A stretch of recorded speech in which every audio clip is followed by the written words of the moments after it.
the only one who can wipe your tears. Yeye peke yake ndiye anaweza kukupanguza machozi yako. The problem with us is that we like crying before our fellow human beings. Shida yetu kubwa ni ya kwamba tunapenda kulia mbele za wanadamu wenzetu. You tell your fellow human being your problems. Unamwambia mwanadamu mwenzako mashida zako.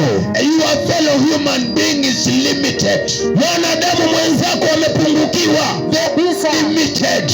Hao wanadamu wamepungukiwa. They cannot help you. Hawezi wakakupa msaada wowote. They cannot get you out of that bondage. Hawezi wakakutoa katika hayo mateka umetekwa nyara. But the moment we mention the name of Jesus, lakini tunapolitamka jina la Yesu all chains are broken.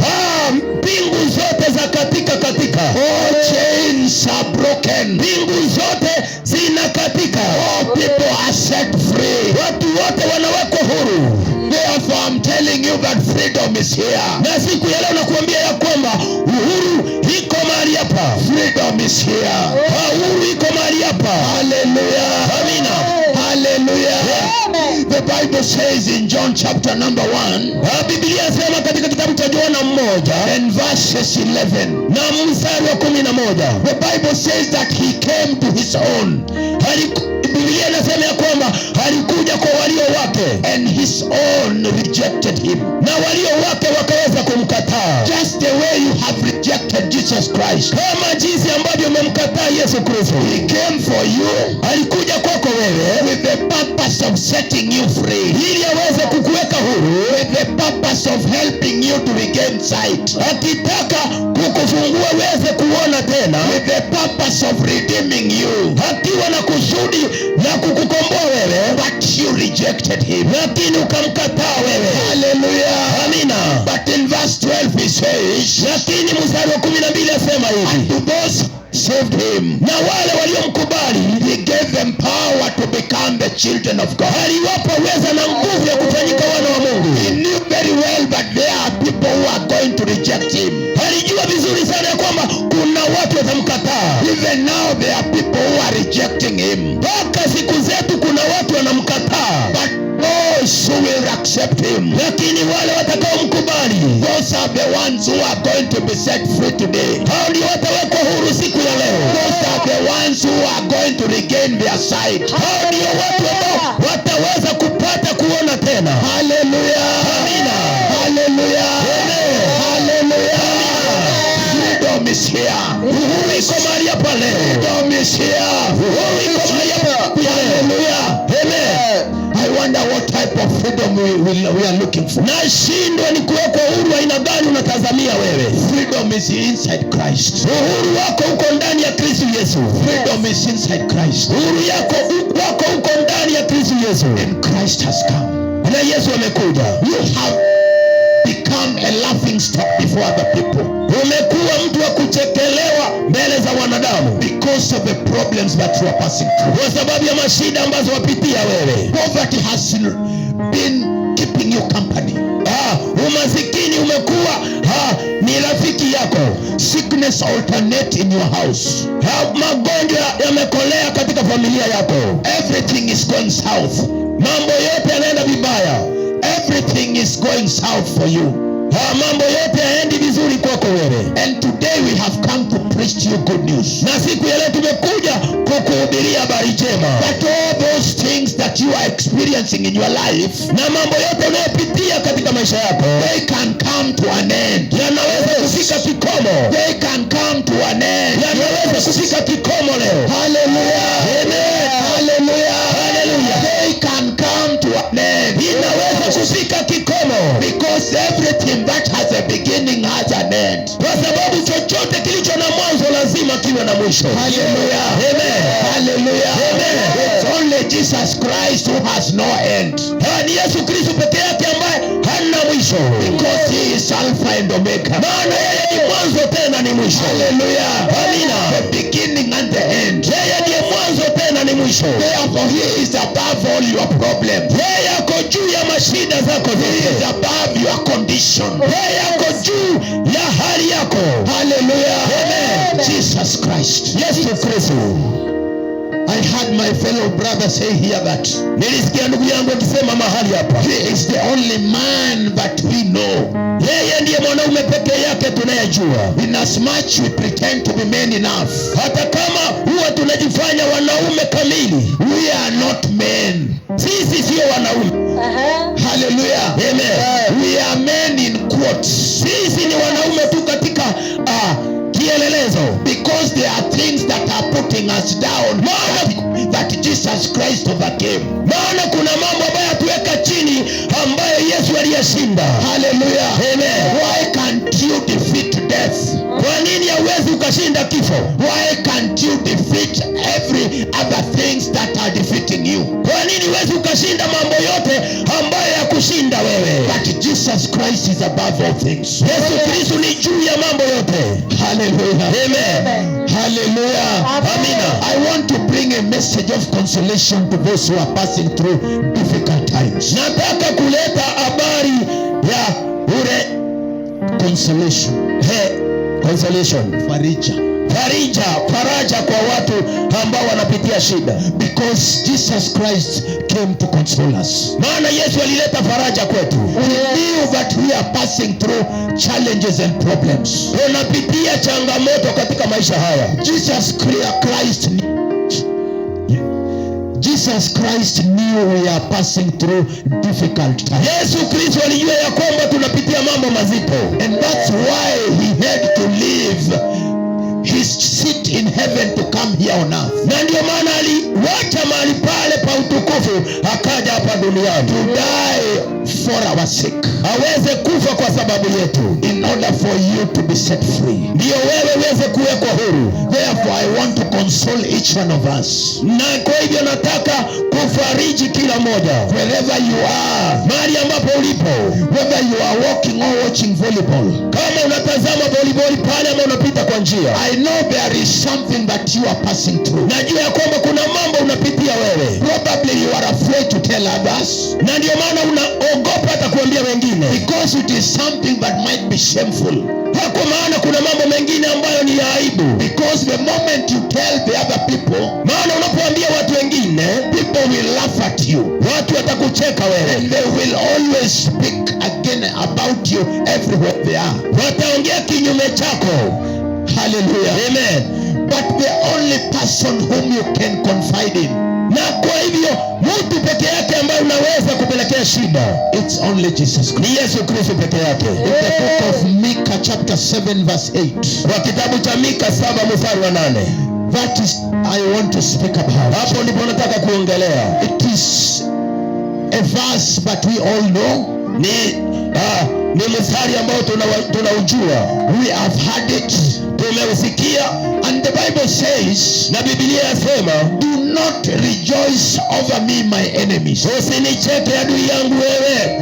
Do not rejoice over me my enemies. Usifurahie kwa ajili yangu wewe adui yangu. Because when I fall, maana niangukapo, I will rise again. Nitainuka tena. Today there is rising again here. Siku ya leo kuna kuinuka tena. The moment you meet Jesus Christ, there is rising again.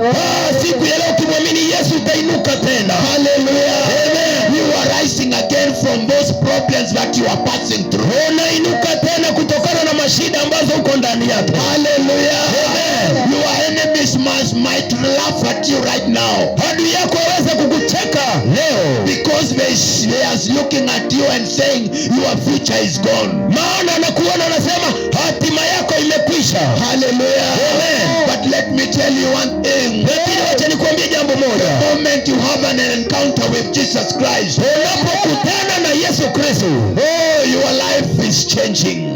Maisha yako yanabadilika. Hallelujah. Amen. The youths that are with us here. The youths that are with us here.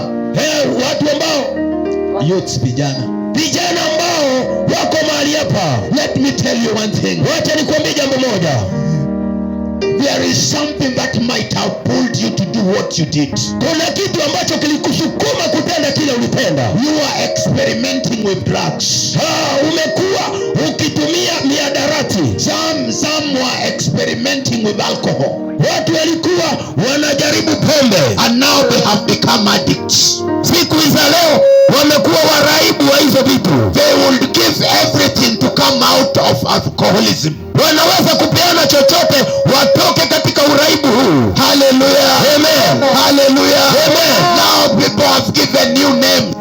Watu wamekupea majina. This is a drug addict.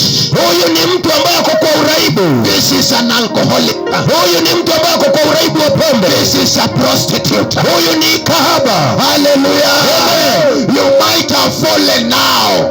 Unaweza kuwa umeanguka sasa, But you are not a failure. lakini wewe haujashindwa. Might have fallen. Unaweza kuwa umeanguka, But you are not a failure. lakini wewe nakuambia wewe hujashindwa. Because we are prone to mistakes. Kwa sababu sisi ni watu ambao hutenda makosa. Everybody does mistakes. Kila mmoja hutenda kosa. Everybody does mistakes. Kila mmoja hutenda kosa. Even us as minister, there was a time we did mistakes. Hata sisi tunaohubiri kuna wakati tulifanya makosa. At those times we knew that we were doing what is right. Na siku hizo tulidhani ya kwamba tunafanya kinachofaa. But later we realized that we were doing wrong. Lakini tukakuja kugundua baadaye tulikuwa tunafanya mambo mabaya. Hallelujah. Amen. Hallelujah. Amen. The only problem is this. Shida peke yake ndio hii. You do a mistake, Unafanya makosa, and then that mistake put you down, na hiyo makosa inakuweka chini, and then you cannot stand up. na sasa huwezi ukainuka tena. Hallelujah. Amen. Hallelujah. Amen. To do mistake is not wrong. Kufanya makosa sio makosa. Hallelujah. It's not wrong. Si makosa vile. The problem is that how do you get up from that mistake that you have done? Shida huwa inakuwa ya kwamba je, utainuka namna gani kutoka katika hiyo shida? Hallelujah. Katika hiyo makosa. Most of us have fallen down from there, Watu wengi wameanguka chini mahali pale, not knowing what to do after the mistake they have committed. na hawana jawabu ya kile watakachopenda baada ya kufanya makosa. Hallelujah. Amen. The moment you have an encounter with Jesus Christ, Wakati unapokutana na Yesu Kristo, He is going to give you wisdom to know how to come up. atakupea hekima jinsi ambavyo utakavyoinuka tena. In the book of Proverbs, the Bible says, Kitabu cha Mithali, Biblia sema hivi, the righteous can fall down mwenye haki anaweza kuanguka 7 times. mara 7. 7 times. Mara 7. Hallelujah. Amen. 7 times. Mara 7. 7 times. Mara 7. I repeat 7 times. Narudia tena mara 7. Probably you have done one mistake, Waweza kuwa umetenda tu kosa mara moja, and that mistake has made you not to stand up once again. na hiyo makosa imekufanya usiinuke tena. The Bible says the righteous can fall down 7 times. Biblia sema mwenye haki aweza kuanguka mara 7. Hallelujah. Amen. Hallelujah. Amen. 7 times. Mara 7. I don't know how many times you have fallen. Sijui umeanguka mara ngapi. Hallelujah. There is room. Kuna matumaini. Hallelujah. Amen. After falling down 7 times, Baada ya kuanguka chini mara 7, the Bible says that he will rise up. Biblia sema ya kwamba anaweza kuinuka He tena. will rise up. Biblia sema atainuka tena. Hallelujah. Amen. Therefore, let that mistake not put you down. Wacha hiyo makosa isikuweke chini. In as much your enemies are laughing at you, Hata kama adui yako akucheka wewe. hallelujah. Amen. Tell them that I'm going to rise again. Waambie ya kwamba nitainuka tena. Tell them I'm going to rise again. Waambie nitainuka tena. Because I have an encounter with Jesus Christ. Maana mimi nimekutana na Yesu Kristo. Hallelujah. Amen. Hallelujah. Amen. Hey. Hey. Hey. You are going to rise again. Wewe utainuka tena. Hallelujah. Amen. That mistake is not your name. Kosa hilo ambalo umetenda sio jina lako. That mistake is not your name. Hilo kosa umetenda sio jina lako. That drunkard is not your name. Huo ulevi sio jina lako. Hallelujah. Amen. Jesus prepared for you a beautiful name. Yesu alikutayarishia jina jema. Hallelujah. Amen. And that is the child of a living God. Na wewe ni mwana wa Mungu. Hallelujah. Amen. Amen. Amen. I will rise again. Nitainuka tena. I will rise again. Mimi nitainuka tena. Oh, I walk in darkness. Hata nijapopita katika giza. I will walk in the will shine. Mwangaza manuru itang'aa kwa sababu yangu. Hallelujah. Amen. In the book of Acts of Apostles, Kwa kitabu cha Matendo ya Mitume chapter number 20, mlango wa 20 and verse 7, mstari wa 7, we find a young man there. unaona kijana mchanga pale. His name is called Eutychus. Jina lake anaitwa Eutychus. Apostle Paul had a night vigil at that time. Mtume Paulo alikuwa na wakati wa kuhubiri usiku huo, And he preached overnight until the following day at noon. alihubiri usiku kucha mpaka masaa ya alfajiri. And this young man sat at the window. Na huyu kijana mchanga akaketi karibu na dirisha. Hallelujah. Amen. And he was stolen by sleep.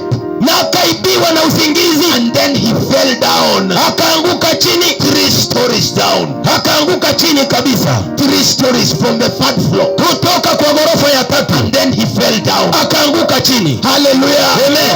And those people ran down to look at him. Na watu wakashuka pale chini kumtazama. And they said that he is dead. Wakasema ya kwamba Eutychus amekufa. People might look at you and tell you that you are dead. Watu wanaweza kukutazama na wafikiri ya kwamba umekufa Because of what you are passing through. kwa sababu ya kile ambacho wapitia. They will say that you are dead. Wanaweza kusema wewe umekufa, Nothing good can come out of you. lakini unaweza kutoka.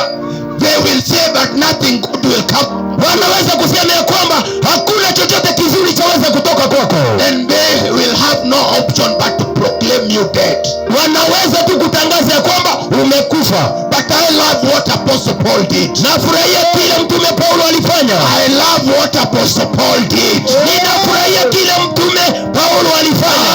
Hallelujah. Amen. And that is what Jesus Christ is going to do for you tonight. Na hivyo ndivyo Yesu Kristo anaenda kutenda kwako siku ya leo. Yes. Hey. Yes. Yes. People might have written you off. Watu wanaweza kuwa wamekuweka kando. Hallelujah. Amen. People might have written you off. Watu wanaweza kuwa wamekuweka kule kando. Jesus Christ has not written you. Lakini Yesu Kristo haja kutenga. Hallelujah. Amen. Apostle Paul came Mtume Paulo alikuja and looked at the young boy. akamwangalia huyu kijana mchanga. Then he went and slept on top of him. Alienda akalala juu yake. And he said, Akasema hivi, there is still life in him. akasema ya kwamba bado kuna uhai I'm kwake. going to tell you tonight. Na kuambia usiku wa leo, There's still life in you. kuna uzima ndani yako. There is still life in you. Kuna uzima ndani yako. There is still life in you. Kuna uzima ndani You yako. are not dead. Wewe haujakufa. You are alive. Wewe uko hai. Have written you off. Watu wamekuweka kando. You are not dead. Wewe haujakufa. You are alive. Wewe uko hai. It's still life in you. Kuna uzima ndani yako.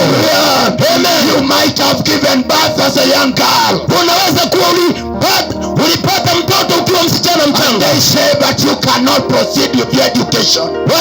Wanasema ya kwamba huwezi ukaendelea na masomo yako. Hallelujah. I tell you today there is still life in you. Nakuambia kwamba ndani yako kuna uzima. Yes. Yes. There is still life in you. Kuna uzima uhai ndani yako. People are fond of writing others out. Watu wako na ile tabia ya kuweka watu ama kupiga watu marufuku. That's why I call them our enemies. Na ndio maana huwa ninawaita maadui zangu. Hallelujah. Hey, There is nobody to encourage us. hakuna mtu wa kutupia moyo. Hallelujah. Hey. When they see you are down, Wakati wanakuona ukiwa pale chini, the only thing that can say that you are finished. kile ambacho wanaweza kusema ni ya kwamba umeisha wewe. Hallelujah. Amen. You are not finished. Wewe haujaisha. The moment you have Jesus Christ, Ukiwa na Yesu Kristo, He has paid the price. amelipa gharama. Paid the price. Amelipa gharama. That's why He says that bring good news to the poor. Na ndio maana akasema naleta habari njema kwa maskini To set the captives free. na kuweka walio mateka huru And to redeem those who are held captive. na kukomboa waliowekwa mateka na mashetani. Hallelujah. Amen. That is Jesus Christ. Huyo ni Yesu Kristo. Today, the moment you come and have an encounter with him, Na siku ya leo ukija na ukutana na huyu Yesu, my friend, those who have written you off will be ashamed. rafiki yangu, wale waliokuweka kando wataaibika. Hallelujah. Amen. They are going to be ashamed.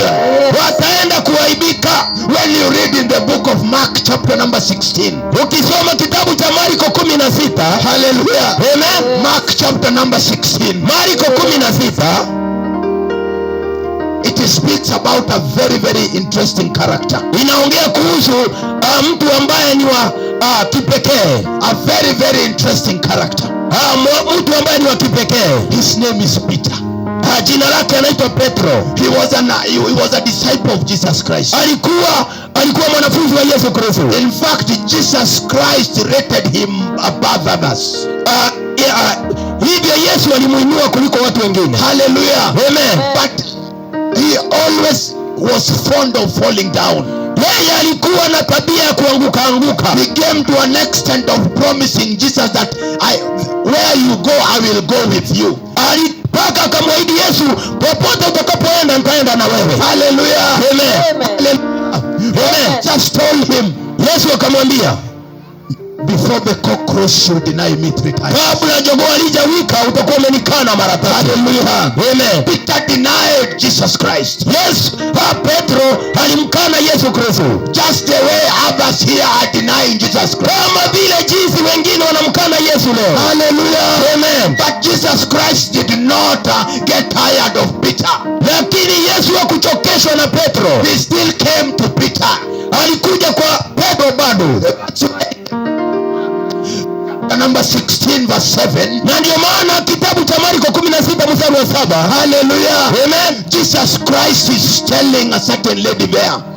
Yesu Kristo anamwambia msichana mdogo mahali pale, go and tell my disciples and Peter.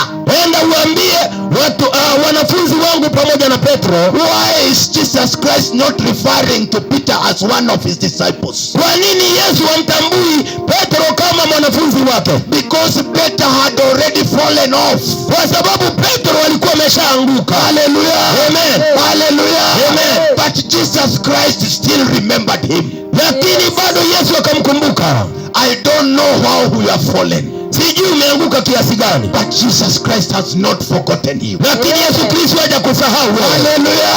Amen. Jesus Christ has not forgotten your name. Yesu Kristo hajalisahau jina lako. Your friends can forget your name. Marafiki zako waweza kulisahau jina lako. Your parents can forget your name. Wazazi wako waweza kulisahau jina lako. Jesus Christ cannot forget your name. Lakini Yesu Kristo hawezi kulisahau jina lako. Hallelujah. Amen. Yeah, Jesus Christ told Mary. Yesu akamwambia Mariamu, go and tell my disciples and Peter. Enda uambie wanafunzi wangu pamoja na Petro to meet me at Galilee.